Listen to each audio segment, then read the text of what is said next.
It's the dead of night. The theater is glaring down the street with its bright neon lights. The gas station picks up a random straggler looking for fuel, and many are still awake from the threat of a possible outbreak. Many fond memories have been shared in this small town, but in the blink of an eye, the streets are filled with terror as an explosion initiates a terrifying ordeal. Friends and family turn infected, and neighbors begin to kill one another for survival, as each of them change into clickers. As you play The Last of Us Part 1's opening, it pulls you in as you're invested in the storyline, the world, and how it breaks your heart when Joel loses the one thing that's most dear to him. That's why it's one of the best, if not the best, video game openings ever made.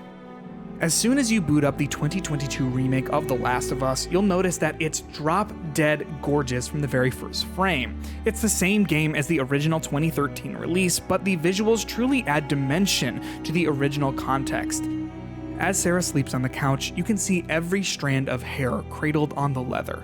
As you look at her face, you can see the lighting reflecting off of her freckly skin. When Joel arrives home and turns on the lamp, the lighting drastically changes to a more yellowish-orange glow, adding a sense of warmth to the world around Sarah. With the amount of textural detailing on the faces, the upscaled 4K resolution looks absolutely stunning, even in performance mode. The remake gives The Last of Us so much respect and elevates it in elegant ways.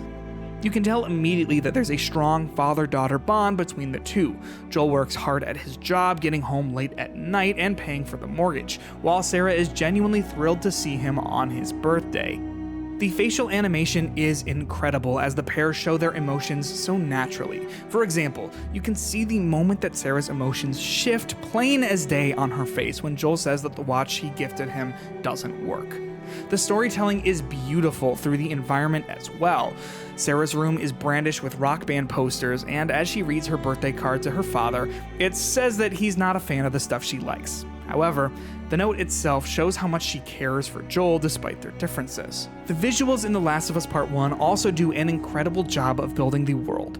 In the bathroom, a newspaper is placed on the sink, eerily setting the backdrop for the beginnings of the in-game infection. When a news report from the TV cuts out in Joel's bedroom, perfectly timed with an explosion outside, it sets the stage for tension. As you venture through the house, the lighting provides a haunted atmosphere, as you see light flickering in the hallways, and the pitch blackness of the shadows creates a sense of ambiguity as Sarah searches for her father. However, it's not just the visuals that pull us in, that's only part of the equation. The writing is grounded and features natural dialogue that comes across as charming, scary, and above all, realistic. When Joel asks his daughter how she paid for the watch, she jokingly says, "Drugs. I sell hardcore drugs." Oh, good. You started helping out with the mortgage then. In just a few moments, it's clear that the two are cut from the same cloth. With such a short time to introduce Sarah and how important she is to Joel, Naughty Dog does an impressive job at establishing that strong father-daughter bond in mere minutes.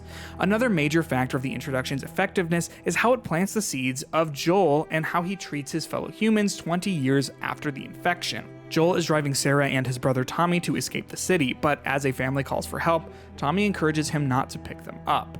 This disappoints Sarah, but establishes Joel's fight for himself attitude seen later on in the game. After the town gets attacked by the infected and Joel and Sarah nearly make it out, they come face to face with a soldier. The tension after so many interactions with the infected has built to its highest level.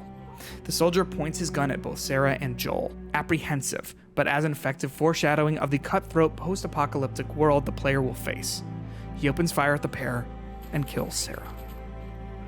After dealing with the soldier, the reaction from Joel is heart-wrenching. He doesn't believe what happened at first due to the terrible reality of the situation, but it slowly starts creeping into his mind. He's crushed, and Troy Baker's stellar performance sets the stage for the acting chops he'll be showcasing later on in the game as he trembles at the loss of Joel's daughter.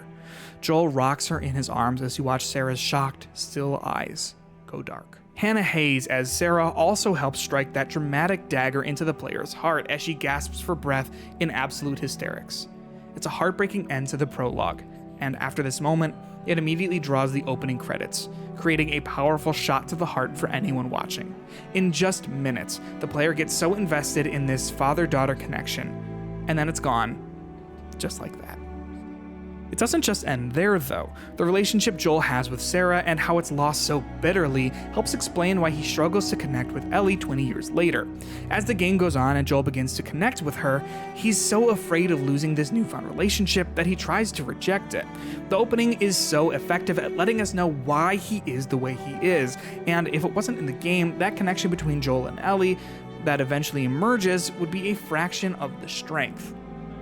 The quick and effective way that Naughty Dog implemented the prologue is a masterclass of storytelling. The Last of Us Part 1 with the PS5's enhancements, in addition to the excellent script and sequence found in the original PS3 game, make for a video game opening that has been and will be remembered for many years to come. And thankfully, more people can experience it now than ever before in The Last of Us Part 1.